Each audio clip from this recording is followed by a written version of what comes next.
ფინანსთა მინისტრი უმრავლესობის ხდომას ესწრება და ქვეყნის მთავარი ფინანსური დოკუმენტის შესახებ დეპუტატების კითხვებს პასუხებს. შეხვედრა დახურულ კარს მიღმა საათზე მეტია მიმდინარეობს, დოკუმენტმა უკვე გაიარა საკომიტეტო მოსმენები. როგორც საფინანსო საბიუჯეტო კომიტეტის თავმჯდომარე აღნიშნავს, მასში პარლამენტის შენიშვნები ჯერ გათვალისწინებული არ არის. რა კითხვები აქვს უმრავლესობას? ნატია სონგულაშვილი განავრცობს თემას პირდაპირ ეთერში ქუთაისიდან. რა კითხვები აქვს საპარლამენტო უმრავლესობის წევრებს ფინანსთა მინისტრთან არაკონკრეტებენ, ასევე დეპუტატები არ საუბრობენ იმ შენიშვნებზე, რომლებიც პარლამენტმა შეიმუშავა ქვეყნის მთავარ ფინანსურ დოკუმენტთან დაკავშირებით. როგორც ცნობილია, დღევანდელ სხდომაზე განიხილავენ იმ დოკუმენტს, სადაც გათვალისწინებული არ არის პარლამენტის შენიშვნები.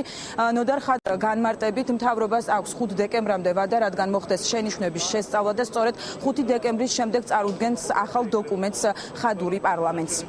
დღეს ჩვენ წარმოვადგენთ ბიუჯეტის იმ ვარიანტს, რომელიც იყო დღეს და ხვალ და უმრავლესობის წევრები დამეთანხმებიან, რომ ბიუჯეტი ითვალისწინებს ყველა იმ პრიორიტეტის დაფინანსებას, რომელზეც წინასაარჩევნოდ იყო საუბარი. მომავალ კვირაში საქართველოს ახალი მთავრობა ეყოლება, გარდა ამისა საერთაშორისო სავალუტო ფონდის მისია ჩამოდის, გავაგრძელებთ მუშაობას და დეკემბრის დასაწყისში შემოვიტანთ უკვე ბიუჯეტის საბოლოო ვარიანტს, როგორც ითვალისწინებს ამას კანონმდებლობა. როცა ბიუჯეტი შემოდის 1 ოქტომბერს პარლამენტში, პარლამენტის კომიტეტები იხილავენ ამ თავიანთ კომიტეტებში, შესაბამისი კომიტეტები, შემდგომი შენიშვნები, რეკომენდაციები, მოსაზრებები გროვდება ჩემს კომიტეტში, საფინანსო საბიუჯეტო კომიტეტში.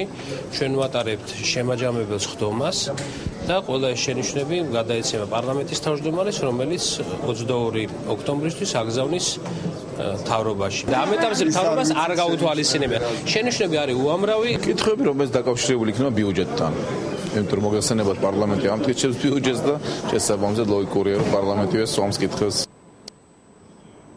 2014 წლის სახელმწიფო ბიუჯეტი განისაზღვრა 9 მილიარდ 9 მილიონი ლარით და ის წინა წელთან შედარებით გაზრდილი არის 260 მილიონი ლარით. პრიორიტეტები რჩება უცვლელი, ეს არის ჯანდაცვა, სოციალური სფერო, განათლება და სოფლის მეურნეობა. ბიუჯეტს პარლამენტი უკვე ხვალ სესიაზე განიხილავს. დიდი მადლობა ნათია სონგულაშვილი საუბრობდა ქუთაისიდან ქრონიკის პირდაპირ ეთერში.